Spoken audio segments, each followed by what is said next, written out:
Man would understand something of divine in his manifestation, कि इंसान मानव उनकी रचना का, मैनिफेस्टेशन का मतलब रचना, उनकी रचना में समथिंग ऑफ डिवाइन, कुछ दैवीय चीज़ों को क्या करेंगे, अंडरस्टैंड, समझ लेंगे। तब कह रहे क्या कि द ग्रेट म्यूज, कह रहे क्या, संगीत की यानी वह वाग देवी ने हमें संगीत दिया, एंड अदर फाइन आर्ट्स, और अन्य कलाओं को दी, और इन द होप, इस आशा में कि मनुष्य would understand something of divine in his manifestation, कि मनुष्य खुद अपने मैनिफेस्टेशन, हिज मैनिफेस्टेशन, ईश्वर की रचना में दैवीय शक्तियों को क्या करेगा, अंडरस्टैंड, पहचान लेगा, समझ लेगा। अ स्ट्रेंज स्टोरी, है ना एक अजीब कहानी। यस, हाँ, but this has a great moral, किंतु इसमें भी एक क्या है, ग्रेट मॉरल, एक महान उपदेश छिपा हुआ है, एक महान नैतिक बातें छिपी हुई है। One of the basic truths, करें क्या, one of the basic truth, मौलिक सच्चाई ऑन विच, करें क्या, जिस मौलिक सच्चाई पर all Indian art is develop, सारी भारतीय कला विकसित है, इज दैट, वह सच्चाई है कि true art is never made to order, कि सच्ची कला कभी आदेश पर नहीं बनाई जाती है।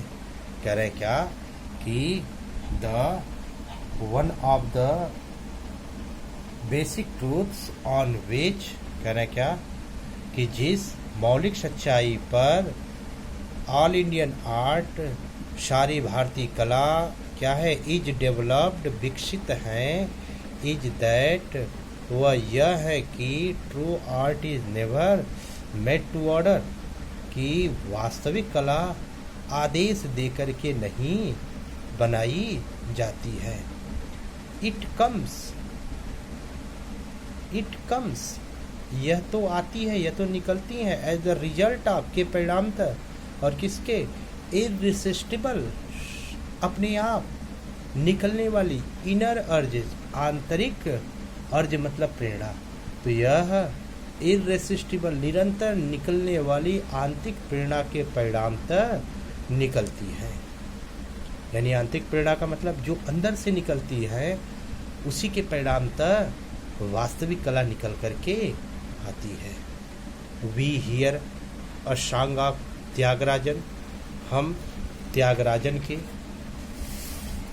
गीतों को सुनते हैं, एंड और इंथ्राल्ड, और मंत्रमुग्ध हो जाते हैं। हम त्यागराज महाराज के गीतों को सुनते हैं और इंथ्राल्ड, और मंत्रमुग्ध हो जाते हैं, मोहित हो जाते हैं।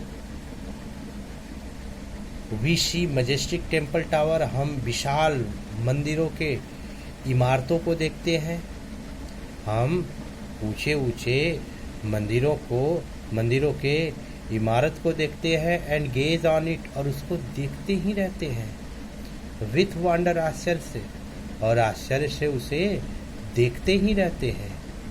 We see some of our ancient sculptures, हम अपने कुछ प्राचीन स्कल्पचर्स, अभिलेखों को देखते हैं, हम अपने कुछ पुरानी स्कल्पचर्स, अभिलेखों को, मूर्तियों को देखते हैं, एंड फील थ्रिल्ड, और बड़े रोमांचित हो जाते हैं। So we hear the song of Tyagarajan, हम लोग त्यागराज महाराज के गीतों को सुनते हैं, एंड और इंथ्राल्ड, और सुन करके क्या हो जाते हैं, मंत्रमुग्ध हो जाते हैं। We see majestic temples, tower, हम ऊंची ऊंची मंदिरों की इमारतों को देखते हैं। And gaze on it with wonder, और आश्चर्य के साथ एकटक देखते रहते हैं, उसे निहारते ही रहते हैं। We see some of our ancient sculptures, हम लोग कुछ स्कल्पचर्स का मतलब अभिलेख, हम लोग अपने कुछ प्राचीन अभिलेखों को देखते हैं, प्राचीन मूर्तियों को देखते हैं। एंड फील थ्रिल्ड, और क्या हो जाते हैं, और रोमांचित हो जाते हैं। वाई, ऐसा क्यों होता है? Behind all such work of art, इन सभी कलाओं के पीछे, behind all such work of art, इन सभी कलाओं के पीछे इज अ ग्रेट स्पिरिचुअल अर्ज, एक आध्यात्मिक प्रेरणा है। कह रहे हैं क्या कि इन सभी कार्यों के पीछे, इन सभी कलाओं के पीछे एक आध्यात्मिक प्रेरणा है। The artist who gave them to us, जिन कलाकारों ने हमें इन सब को दिया है। कह रहे क्या कि जिन कलाकारों ने इन्हें हमें दिया है, उन्होंने poured their devotion into the shape of such exquisite work of art, उन्होंने ऐसे अद्भुत एक्विजिट, ऐसे अद्भुत कलाकारी में क्या किया है, अपने डिवोशन, अपनी निष्ठा को, अपनी संपूर्ण भावना को क्या कर दिया है, पावर्ड, डाल दिया है।